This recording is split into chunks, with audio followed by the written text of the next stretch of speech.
Shalom Bapak Ibu Saudara yang Tuhan kasihi. Berjumpa kembali di dalam ibadah FA Online untuk hari ini. Nah, sebelum kita mulai sharing daripada firman Tuhan, saya mengajak kita menyatukan hati, kita berdoa. Bapa yang baik, kami bersyukur ya Tuhan, untuk hari ini Tuhan kembali berkenan atas setiap kehidupan kami ya Bapa. Kalau sebentar kami mau sharing akan kebenaran firman-Mu, mari Engkau mengurapi setiap kami Tuhan, secara khusus hamba-Mu, sehingga hamba boleh menyampaikan isi hati-Mu ya Tuhan, dengan perkataan yang sederhana. Umat-Mu yang boleh melihat, boleh mengikuti daripada ibadah online ini, itu kiranya boleh diberkati berlimpah-limpah dengan kebenaran daripada firman-Mu. Terpuji nama-Mu ya Bapa, di dalam nama Tuhan Yesus kami sudah bersyukur. Haleluya, amin. Nah, Shalom Bapak Ibu Saudara yang Tuhan kasihi. Hari ini kita akan sharing sedikit daripada firman Tuhan dengan tema The Integrity and Responsibility in Brotherly Love, yang artinya adalah integritas dan tanggung jawab dalam kasih persaudaraan. Nah, saya mengucapkan terima kasih untuk kesempatan yang diberikan. Nah, mari saya mengajak kita membuka satu firman Tuhan di dalam 1 Korintus pasal yang ke-12 ayat 22 sampai 28. Nah, ada 6 ayat saudara yang kita akan baca. Nah, demikian firman Tuhan.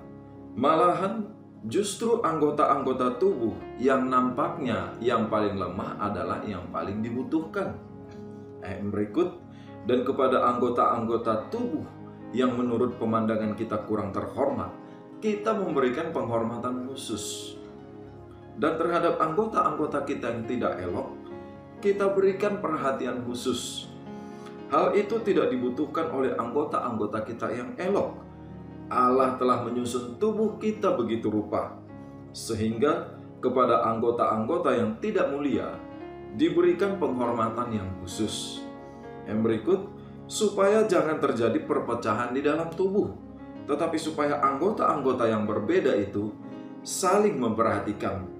Karena itu, jika satu anggota menderita, semua anggota turut menderita. Jika satu anggota dihormati, semua anggota turut bersukacita. Nah, Bapak Ibu Saudara, sedemikian panjang pembacaan daripada firman Tuhan. Nah, kita boleh belajar satu pelajaran daripada firman yang baru kita baca, bahwa di hadapan Tuhan, sesuatu yang kecil adalah sesuatu yang kita perlu berikan perhatian lebih, saudara. Firman Tuhan katakan,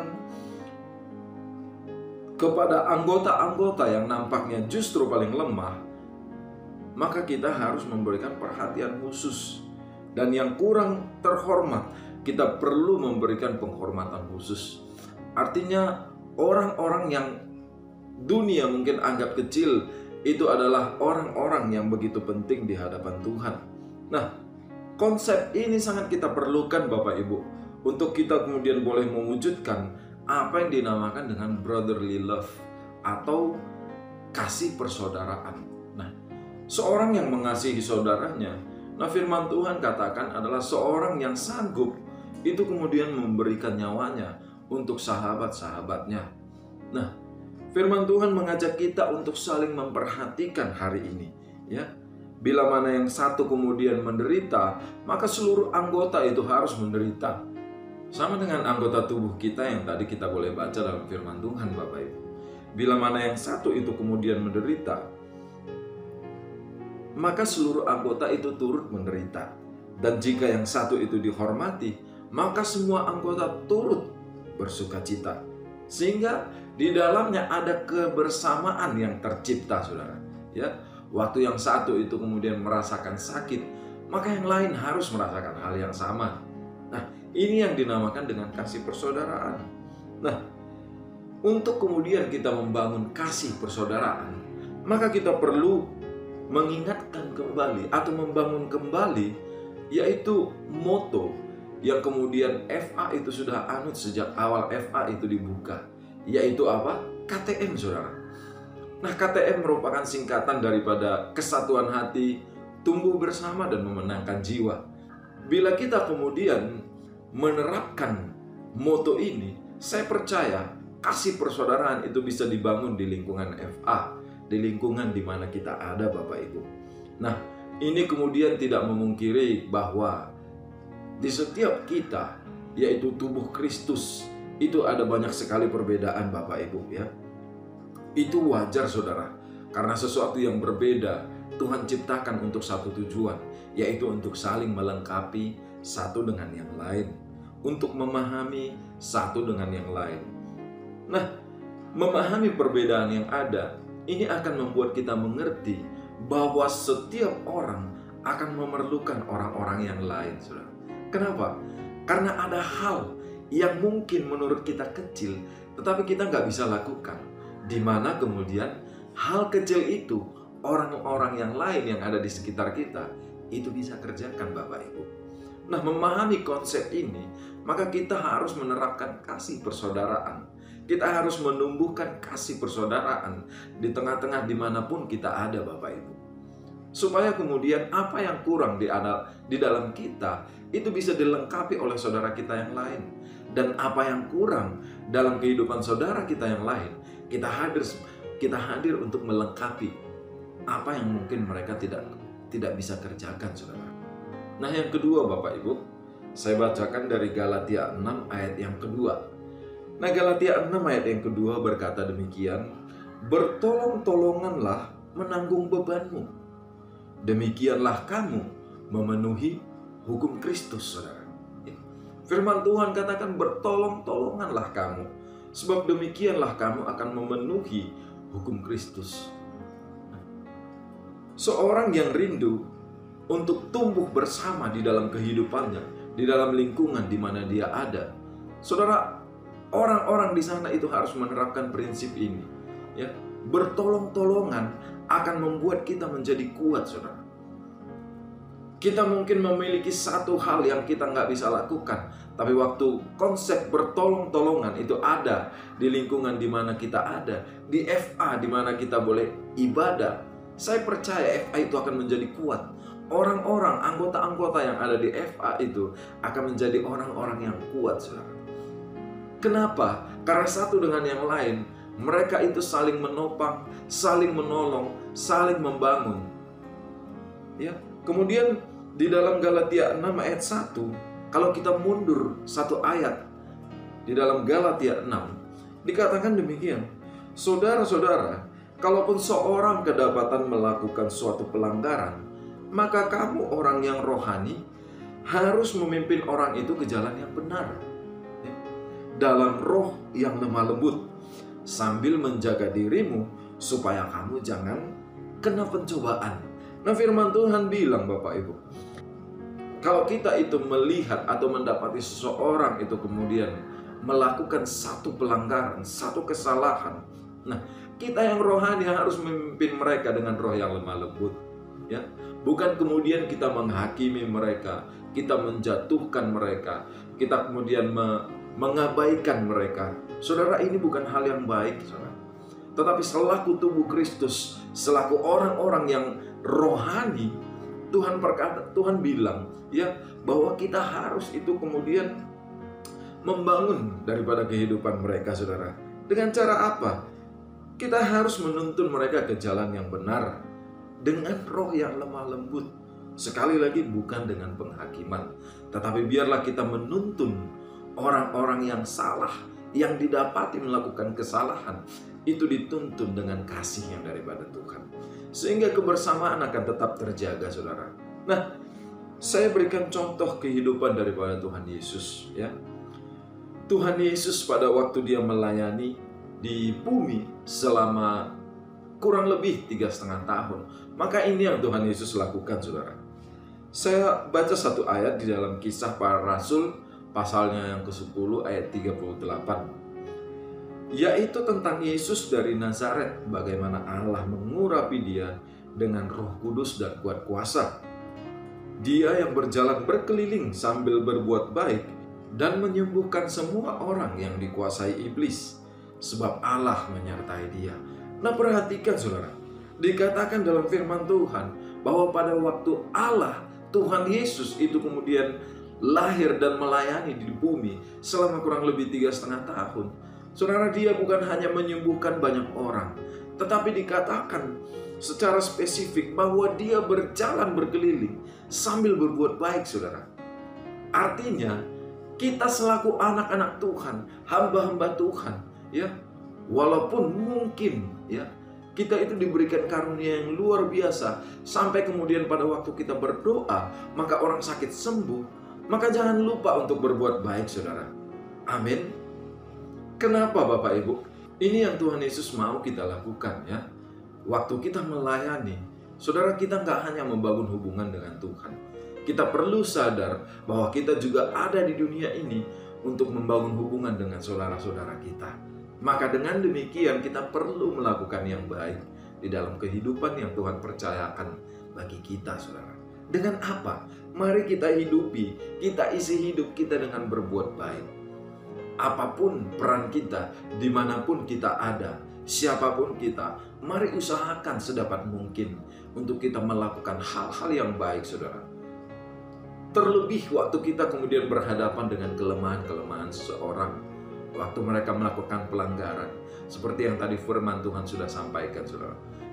Kelemahan seseorang bukanlah merupakan kesempatan untuk kita meninggikan diri, untuk kita memuliakan diri kita, tetapi kelemahan orang merupakan waktu atau kesempatan di mana kita hadir menjadi berkat untuk memberikan kekuatan bagi mereka yang mengalami kelemahan. Nah, ini yang benar, saudara. Bagaimana kemudian Tuhan Yesus itu menggambarkan perbuatan baik? Nah, saya buka firman Tuhan di dalam Matius pasal yang kelima, ayat 44 sampai dengan 45. Nah, Tuhan Yesus berkata begini, "Tetapi aku berkata kepadamu, kasihilah musuhmu dan berdoalah bagi mereka yang menganiaya kamu.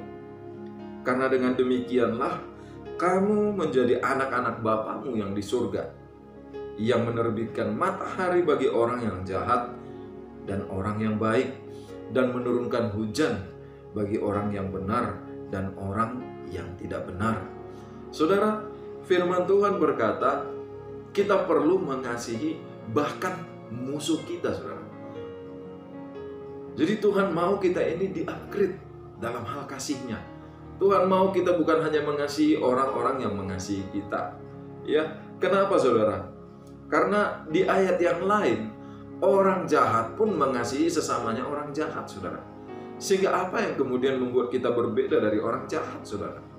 Nah, satu-satunya yang akan membuat kita berbeda dari orang jahat adalah waktu kita itu kemudian menularkan kasih, membuahkan kasih, melahirkan kasih dari hidup kita untuk orang-orang yang mungkin hadir menyakiti kita, hadir sebagai pembuat-pembuat kesalahan, hadir sebagai musuh kita, saudara. Waktu kita mengasihi mereka, percayalah, mereka hatinya akan dibalut, saudara. Mereka akan melihat kebaikan yang lahir dari kehidupan kita. Waktu mereka melihat semuanya itu, mereka akan memuliakan Bapa kita yang ada di surga. Yang percaya katakan amin, saudara. Nah, firman Tuhan berkata di dalam Lukas 15 ayat 7, "Aku berkata kepadamu, demikian juga akan ada sukacita di surga karena satu orang berdosa yang bertobat, lebih daripada sukacita karena 99 orang benar yang tidak memerlukan pertobatan." Nah, kembali firman Tuhan mengingatkan Bapak Ibu, bahwa bila mana satu orang yang menurut kita jahat, satu orang yang hidupnya enggak benar di dunia ini, itu kemudian berbalik dari jalan-jalannya dan mencari Allah, ya, bertobat, saudara, dikatakan itu surga bersukacita, saudara. Akan ada sukacita yang baru tercipta di surga. Nah, ini yang harusnya menjadi tujuan kita. Biarlah ini menjadi pedoman, menjadi tujuan kita hidup di dunia ini, saudara. Kita bukan hidup untuk diri kita sendiri, tetapi waktu kita dikaruniakan hidup, kita dikaruniakan waktu oleh Bapa kita yang ada di surga, maka kita mempergunakan sebaik-baiknya untuk membawa jiwa-jiwa itu datang kepada Tuhan. Amin. Bukankah salah satu moto daripada FA adalah tumbuh bersama dan memenangkan jiwa? Saudara, kalau kita nggak ambil bagian dalam melakukan firman Tuhan, dalam memberitakan Injil, di dalam melakukan Injil lewat hidup kita, saudara, nggak akan ada orang yang bertobat dan datang kepada Tuhan. Waktu itu terjadi, maka Tuhan nggak berkenan atas kehidupan kita. Karena firman Tuhan berkata, pada waktu kita menghasilkan buahlah, maka nama Tuhan dipermuliakan, saudara. Mari saya mengajak kita, jadikan kita Allah Tuhan yang luar biasa, saudara. Izinkan hidup kita dipakai oleh Tuhan, sehingga waktu kita menyediakan diri kita untuk Tuhan pakai, Tuhan akan memperlengkapi kita dengan berbagai karunia demi karunia, saudara, untuk kita kemudian pakai memberitakan Injil dan memenangkan jiwa-jiwa. Saudara, ini yang Tuhan rindukan. Tuhan rindu kita ini hidup jadi berkat, bukan hidup asal hidup. Tuhan rindu kita menjadi saluran kasih bagi jiwa-jiwa, sehingga waktu mereka melihat yang baik tadi, seperti yang tadi saya sampaikan, saudara, mereka akan cari Tuhan. Mereka akan memuliakan Tuhan kita yang ada di surga. Amin. Nah, terima kasih Bapak Ibu. Ini yang saya boleh sampaikan untuk sepanjang hari ini. Mari kita satukan hati, kita berdoa. Tuhan, terima kasih, kami bersyukur Bapak untuk sore hari ini, untuk firman-Mu Bapak. Kami boleh mengerti akan kebenaran firman-Mu Tuhan, bahwa waktu kami hidup, kami harus hidup mengasihi. Kami harus hidup sebagai orang-orang yang membangun. Kami harus hidup sebagai orang-orang yang lewat hidup kami, maka nama Tuhan dipermuliakan. Terpuji nama-Mu ya Bapa. Terima kasih untuk kebenaran firman-Mu. Hamba berdoa Bapa untuk semua yang melihat, yang mengikuti ibadah ini secara online. Biarlah Tuhan kiranya mengurapi, Tuhan berkenan memulihkan kehidupan mereka. Terima kasih untuk berkat-berkat daripada firman-Mu. Hamba berdoa untuk pemimpin rohani yang berjaga-jaga atas kami Bapak. Terima kasih untuk hamba-Mu Bapak Pendeta Daniel Edi Praitno, Bapak Pendeta Bambang Yonan, bahkan Bapak Pendeta Insinyur Niko Nyotora Harjo. Berkat-Mu ya Tuhan atas hamba-hamba-Mu. Tuhan kiranya mengaruniakan kelimpahan akan kesehatan, bahkan pengurapan-Mu Bapak, itu boleh berjalan bersama-sama dengan hamba-Mu ini Tuhan.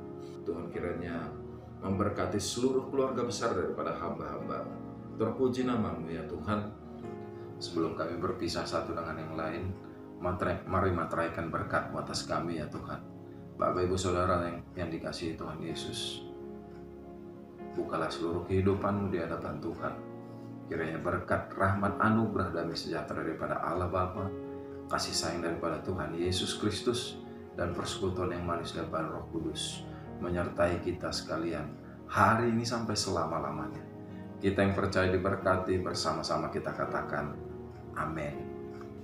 Nah, terima kasih Bapak Ibu. Tuhan Yesus memberkati kita semua.